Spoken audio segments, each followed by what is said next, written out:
Di hari kedua, warga korban banjir Komplek Flamboyan Medan, Sumatera Utara mengungsi. Kondisi pengungsi dalam keadaan baik dan kebutuhan mereka masih tercukupi.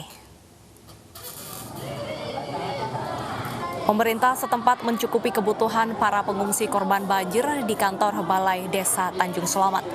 Warga mengaku kebutuhan makanan yang diberikan sesuai jam makan sebanyak 3 kali sehari. Alat tidur seperti selimut dan bantal, serta kebutuhan untuk bayi seperti susu, pampers, dan lainnya juga sudah tercukupi dengan baik. Namun warga masih trauma dengan banjir yang terjadi pada Jumat dini hari lalu. Warga berharap agar pemerintah menyediakan tempat tinggal bagi mereka yang rumahnya hancur total disapu banjir. Saat ini petugas hanya menemukan pengungsi yang mengalami sakit ringan seperti flu dan juga demam.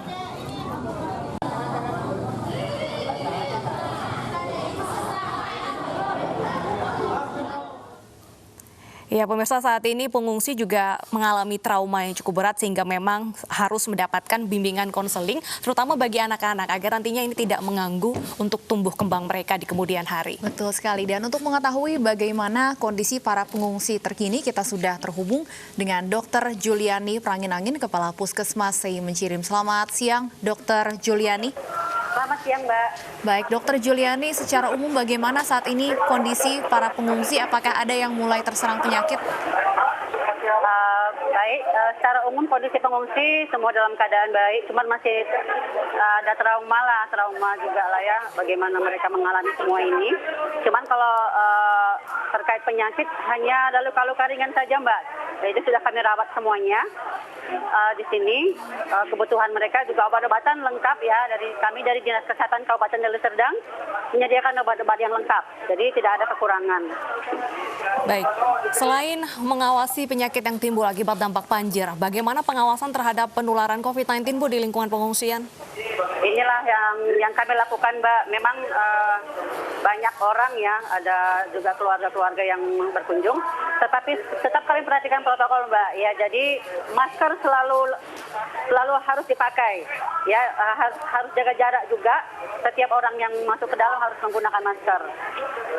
Baik, itu yang kami lakukan. Iya, Dokter Juliani, kalau tadi Anda sampaikan selain penyakit ringan, warga juga mengalami trauma. Apa yang akan dilakukan untuk trauma healing warga, terutama mungkin anak-anak? Itulah, Mbak. Mungkin nanti ada dari dinas lain juga kali yang membantu ya, Mbak. Kami tetap menghimbau juga agar mereka semuanya tetap berdoa, sabarlah begitu, Mbak, dalam menghadapi musibah ini.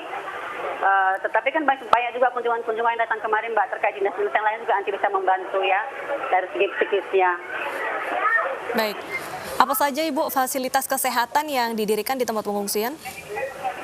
Fasilitas yang kami dirikan sini terkait dia itulah posko kesehatan. Kami sediakan juga semua, ada juga ambulan ya, oksigen, mana tahu ada yang mengalami sesak misalnya. Semualah perlengkapan, ada kursi roda, ada segala macam kami sediakan juga, Mbak.